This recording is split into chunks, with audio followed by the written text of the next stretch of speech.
Coastal muscle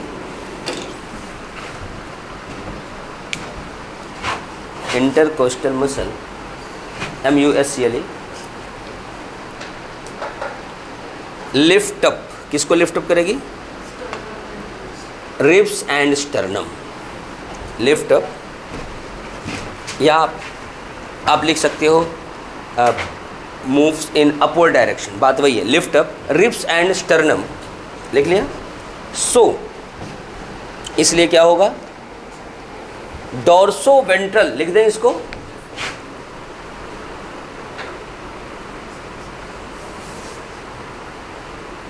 dorso ventral volume increases,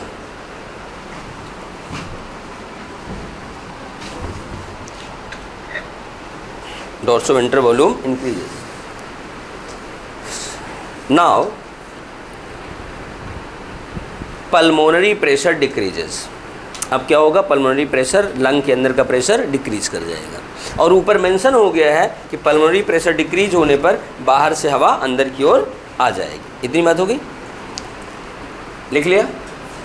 अब बेटा ये लिखो, ये inspiratory air contains, inspiratory air contains, inspiratory air में क्या क्या होता है? Inspiratory air contains 78.8% nitrogen,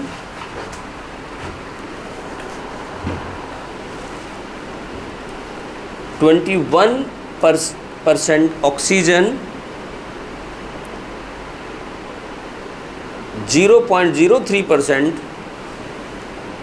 carbon dioxide. हो गया? अब आगे लिखना लाइन चेंज करके। Path of inspiratory air is, path of inspiratory air is, अब ये लिखना एक्सटर्नल नोस्टिल एरो लगा के, नेजल कैविटी, ऐसे ऐसे एरो लगा के लिखना,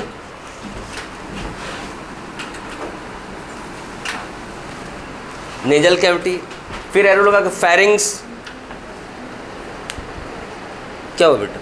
ये है एक्सटर्नल नोस्ट्रिल, ये है नेजल कैविटी, ये है फेरिंग्स PHARYNX, PHARYNX, ये है लैरिंग्स LARYNX, ये है विंड पाइप, ये है बेटा प्राइमरी ब्रोंकी। हो गया? उसके बाद क्या है? लंग्स। लिख लिया। अब एग्जामिनर इस पे सवाल कैसे बनाता? कहेगा which of following is path of inspiration. एक आंसर सही होगा, बाकी में कभी इसको आगे कर दिया, कभी इसको पीछे कर दिया, ऐसे आगे पीछे करके सवाल बनाए गए हैं पीछे। ठीक, इस बात को ध्यान देना। लिख लिया।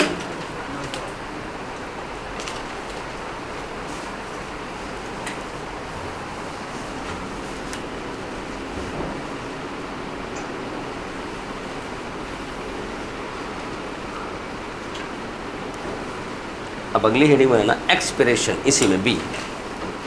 ब्रीथिंग में ये ना दो पार्ट, इंस्पिरेशन और एक्सपिरेशन। अब एक्सपिरेशन हेडिंग बनाना, एक्सपिरेशन।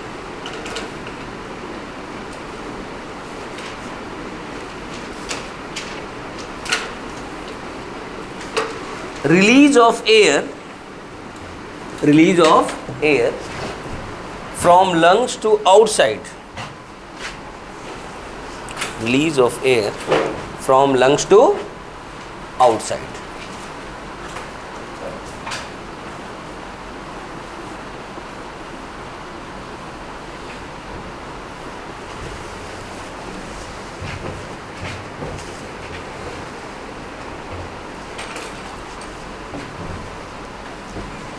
अब ये लिखना है कि यहाँ पर कैसे होगा। कहानी वही होगी, जब प्रेशर अंदर बढ़ेगा हवा बाहर जाएगी। लिखना when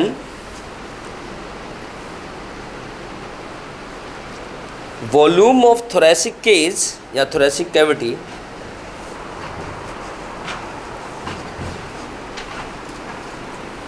decreases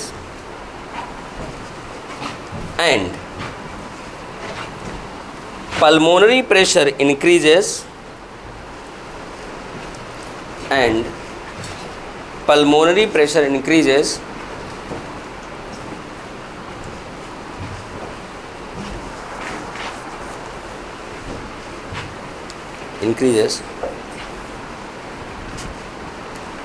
then air move from lung to outside, move from lungs to outside.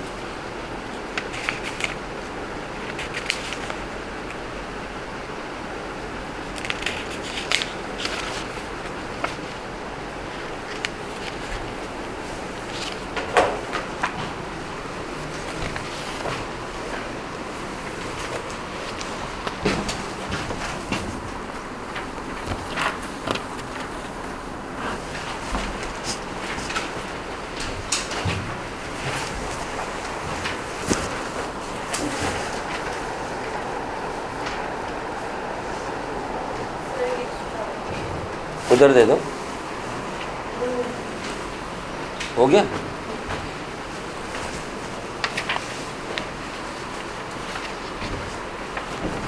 चलो आगे लिखते हैं, लिखो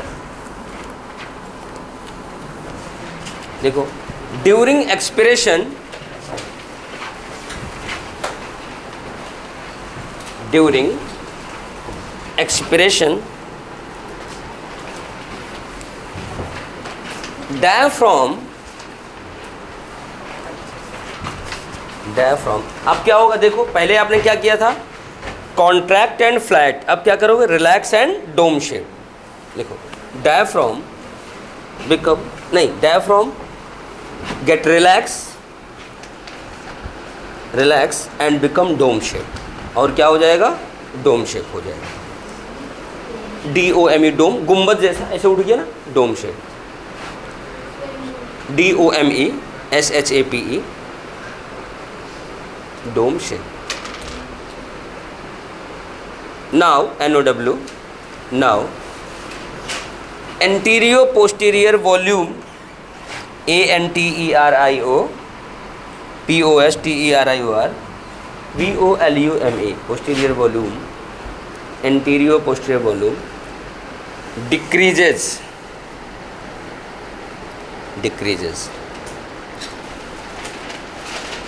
and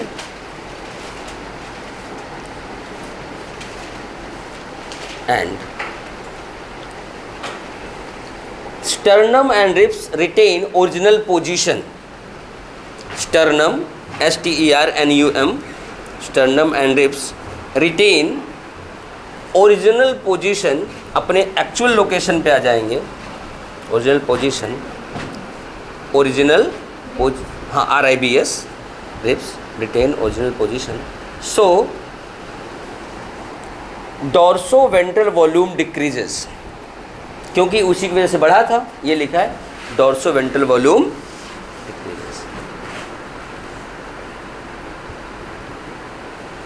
decreases now, decreases now pulmonary pressure increases, volume घटेगा तो प्रेशर बढ़ेगा।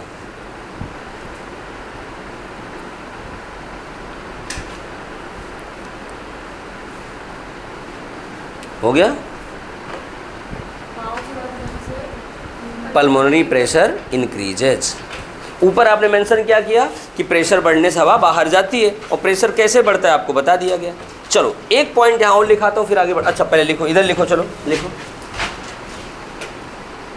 ये एक्सपिरेटरी एयर कंटेन्स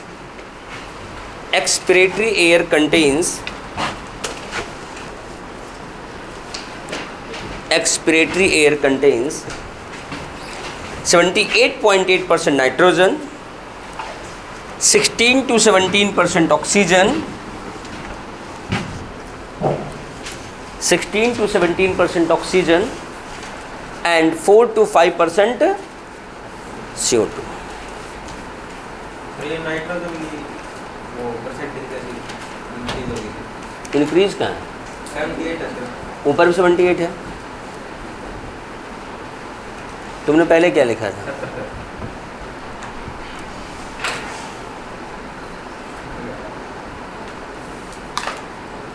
तेरे टेलीस्कोप ने धोखा दे दिया। चलो सही बात, 70 लिखा था, 78 कैसे हो गया? बॉडी से नाइट्रोजन थोड़ी निकलता है। सवाल तो तेरा सही था लेकिन तुमने देखा गलत था। इतना लिख लिया बेटा। अब आगे लिखना, लाइन चेंज करें। Path of expression is, path भी तो लिखना है। अगर इंस्पिरेशन में पाथ में सवाल बनता है। अच्छा हाथ की रेखाएं देख के भविष्य पढ़ना सीख रही हो क्या? क्या भविष्य? लड़कियों के हाथ में लकीरें हमेशा होती हैं, वो दिखे ना दिखे उनका भविष्य सुनहरा होता ही होता है। सही है कि नहीं? इनका भविष्य सुनहरा होता है। तेरा ज़्यादा स्ट्रॉन्ग भविष्य दिखा? देखो सर, इससे ज़्यादा है। क्या ज़्यादा है? क्या बताइए सोनी साहब, डायमंड का रेट क्या है? चलो लिखो, लिखो पाथ ऑफ एक्सप्रेशन इज, लिखो बेटा लंग्स, लिखो लंग्स टू प्राइमरी ब्रोंकी, लिखो बेटा युगांशी, बहुत सही। लंग्स टू, अच्छा तुमने भी लिख लिया, primary bronchus to windpipe to larynx, दूसरा वाला बेटा मुस्कान, ये वाला lungs, primary bronchi, windpipe, larynx, pharynx, nasal cavity, external nostril, out. हो गया? चलो अब एक स्टार पॉइंट। स्टार पॉइंट ये है, अगर आप चाहते हो कि हम एक्स्ट्रा सांस लें, फोर्सफुल इंस्पिरेशन करें, हवा अंदर ले लें और ज़्यादा, तो कौन ऐसा स्ट्रक्चर है आपकी बॉडी में, गौरव ना, हाँ, सपोर्ट जो करेगा फोर्सफुल इंस्पिरेशन के लिए? Abdominal cavity muscles. बेटा सुनना, अब सुनो, एब्डोमिनल मसल सिर्फ यही काम नहीं करती, 2-3 जगह और काम करती है। चलो पहले लिखो स्टार बना के। For forceful inspiration, for forceful inspiration abdominal muscle is helpful. कभी कभी आप ऐसे करते हो ना, तो ये वाली मसल फोर्स लगाती है, और ये मसल पता है कई जगह काम करती है, आगे पढ़ाऊंगा। मसल इज हेल्पफुल, हो गया एक स्टार और। अच्छा एक बात बताओ, सुनो इधर, मेल और फीमेल की जो ब्रीथिंग है, रिस्पिरेशन है, उसका क्राइटेरिया कभी आपने देखा? अगर पूछे एग्जामिनर की ह्यूमन मेल में कौन सी ब्रीथिंग होती है, थोरैसिक, एब्डोमिनल, तो आप बताना एब्डोमिनल। कभी भी आप देखना, मेल जब लेटा हुआ हो, सांस ले रहा हो, उसका पेट ऊपर नीचे होता है, ऐसे होता है। लेकिन फीमेल का पेट ऊपर नीचे कभी नहीं होता, उसका ये जो थोरैक्स वाला पोर्शन ये ऊपर नीचे होता है, ऐसे देखा है ना? लिखो इस point. In male human,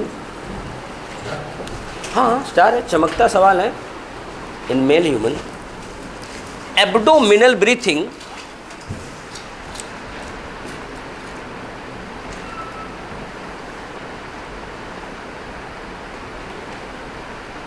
and in female human. वैसे किस कंपनी का च्युइंगम खाती हो आपने? ये च्युइंगम है सेंटर फ्रेश? मैं सोचा था जिसके मुंह से बदबू आती वो खाता है।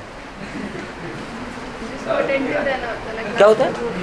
नहीं वो तो सही है, मैं तो हाँ वही, यही मैं जब बच्चा पेपर करता है ना, एक कुछ बच्चों में प्रॉब्लम होती है, आधा क्वेश्चन पढ़ा, आधा से सवाल सॉल्व कर दिया, उनको मैं कहता हूँ भैया तुम च्युइंगम खा के जाना। क्यों? क्योंकि तुम्हारी स्पीड थोड़ी सी कंट्रोल्ड रहेगी, और ये बहुत बड़ा लॉजिक है, आपको नहीं पता है। और दूसरी बात, कई गोल मटोल चेहरे वाले होते हैं, उनको अपनी मसल को थोड़ा सा वो करना है, तो उनको च्युइंगम चबाना चाहिए, उससे क्या होती है, मसल थोड़ी उनकी खिंचती है। आपको पता ही नहीं क्या, ये डेली करना चाहिए एक्सरसाइज। क्या? हाँ चलो कहाँ थे हम लोग? Thoracic breathing is found, thoracic, THORACIC, thoracic breathing is found, thoracic THORASIC, हो गया बेटा। ये तो हो गई हमारी ब्रीथिंग की कहानी। अब फुल स्टॉप। अब ब्रीथिंग के बाद हम लोग कुछ सवाल करते हैं, फिर आगे बढ़ते हैं। पहला सवाल ये है, जैसे ये है जयदीप, हाँ जयदीप, इसका नाम मैं कुछ और बोलने जा रहा था, फिर मैं रुक, जयवीर नहीं, मैं आज ओमवीर बोलने वाला था। मैं कौन नहीं, ओम तो नहीं है इसके नाम में। इधर देखो जयदीप, जैसे मान लो ये हो तुम, इधर सुनो, इमेजिन करो आपके पास कोई इंसान है, आपने ड्रिल मशीन उठाई, उसकी रिब्स को ड्रिल कर दिया, दर दर दर दर दर दर। अब आपको बताना है उसकी ब्रीथिंग पे क्या फ़र्क पड़ेगा। बिल्कुल सही बात है बेटा, अगर यहाँ आप छेद कर दोगे तो बाहर का एनवायरनमेंट का प्रेशर और अंदर का प्रेशर बराबर, क्योंकि आप कितना भी इसको मसल वगैरह को ऊपर नीचे करोगे हवा कांटेक्ट में आ जाएगा, और लंग्स की जो एल्विलाई है बाहर के 1 एटमॉस्फेरिक प्रेशर की वजह से कोलैप्स कर जाएंगी, नो ब्रीथिंग। क्या होगा? No breathing. अच्छा, दूसरा सवाल, अगर हम डायफ्राम जो हमारा डोम शेप होता है इनिशियली ही उसको हम फ्लैट कर दें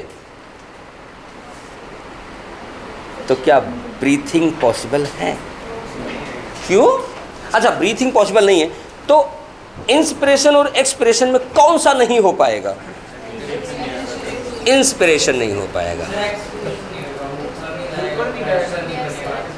मैंने तो कहा नहीं कि फ्लेक्सिबिलिटी ख़त्म की है, मैंने कहा है कि जो डोम शेप होता है उसको मैंने फ्लैट कर दिया, ठीक। अब कॉन्ट्रैक्ट करके नीचे तो नहीं जा सकता, लेकिन रिलैक्स करके ऊपर, थोड़ा सा ऊपर तो जा सकता है ना, तो एक्सपिरेशन कर भरी हवा को निकाल सकता है लेकिन अंदर नहीं ले सकता। अब इनिशियली अब नीचे जाएगी तो वॉल्यूम बढ़ाएगा ही नहीं। और ये सवाल जो तुम सोचते हो यही लगभग सारे सोचते हैं, पहली बार मैंने भी यही सोचा था 2002 में जब पढ़ाना शुरू किया था। नहीं, वो डॉक्टर बनेगा, टेंशन ना लो, समझ गए ना। चलो बेटा, आज जो असाइनमेंट मिला है इस पे सुनो, आज जो असाइनमेंट मिला है इसको सॉल्व कर लेना, और बाकी हम क्वेश्चन का आंसर दिया होता है बेटा, सॉल्यूशन नहीं होता। बाकी मंडे को जो टॉपिक पढ़ाएंगे उसका असाइनमेंट उस समय देंगे, ठीक।